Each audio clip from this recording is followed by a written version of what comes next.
Beth fyddwch chi'n ei ddweud? Allt, rhiw, tyle. Meddyliwch am eiliad. Mae'r gair sy'n fwyaf cyffredin i chi yn mynd i ddweud fwy neu lai o le ydych chi'n dŵad. Yn y gogledd un a'r gogledd orllewin, allt sy'n fwyaf cyffredin, bod y gair yma'n bod yn y de. Ond fel arfer mae'n golygu allt goediog, allt fo coed yn tyfu arni. Os ydych chi chydig bach i'r de o Eifionydd a Maldwyn ag ati, gair mwyaf cyffredin ydy rhiw. Os ydych chi wedyn tua'r de, tyle, neu wir de, tyle neu tila sy'n arferol am hwn. Yn y gogledd hefyd, mi glywch chi gallt.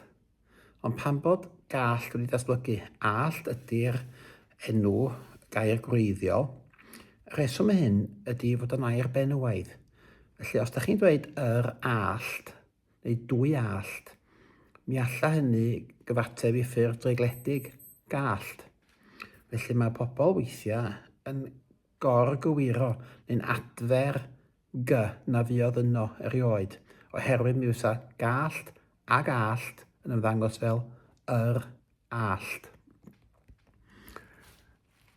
Mae'n ambell i air arall yn cael ei ddefnyddio mag acw.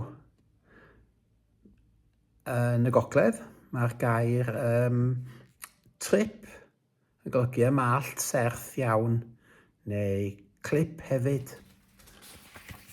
Dwi wedi drysu. Clip yn y gogledd, trip yn un ag eiriau bach ma yn y de. Mi ffeindiwch chi clip mewn enwau llefydd. Yn y cymoedd, mi allwch chi gael trip mewn gardd o un lefel i'r llall. O ran mynd i lawr un o'r rhain, mae pobl sôn am mynd i o riweired yn y de. Ac yn y gogledd, mi glywch chi mynd ormod o weirad, neu ormod o weirad. Gormod o weirad enghraifft i dractor mynd i lawr.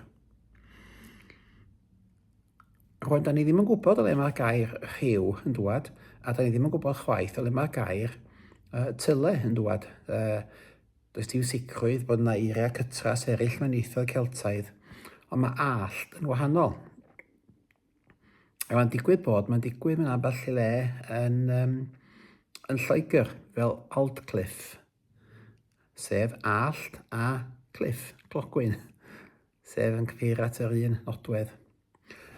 Ond o ble mae'r gair allt yn dŵad? Wel, mae hwn yn dod o air sy'n golygu uchel hen dyrchafedig. Mae'r gwreiddyn yma i weld mewn hen Saesneg sy'n rhoi geiriau fel alderman, hen ddyn. A hwn hefyd sy'n wrth rhaid y gair Saesneg old. Os ewch chi'r Lladin, mae'r gair uchel dyrchafedig i weld mewn geiriau fel altitude ac exalt.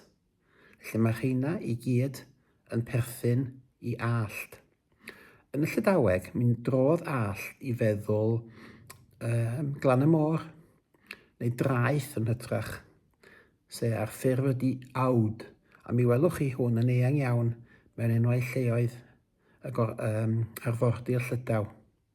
Felly cofiwch felly, mae allt, old ac altitude yn perthyn i'w gilydd.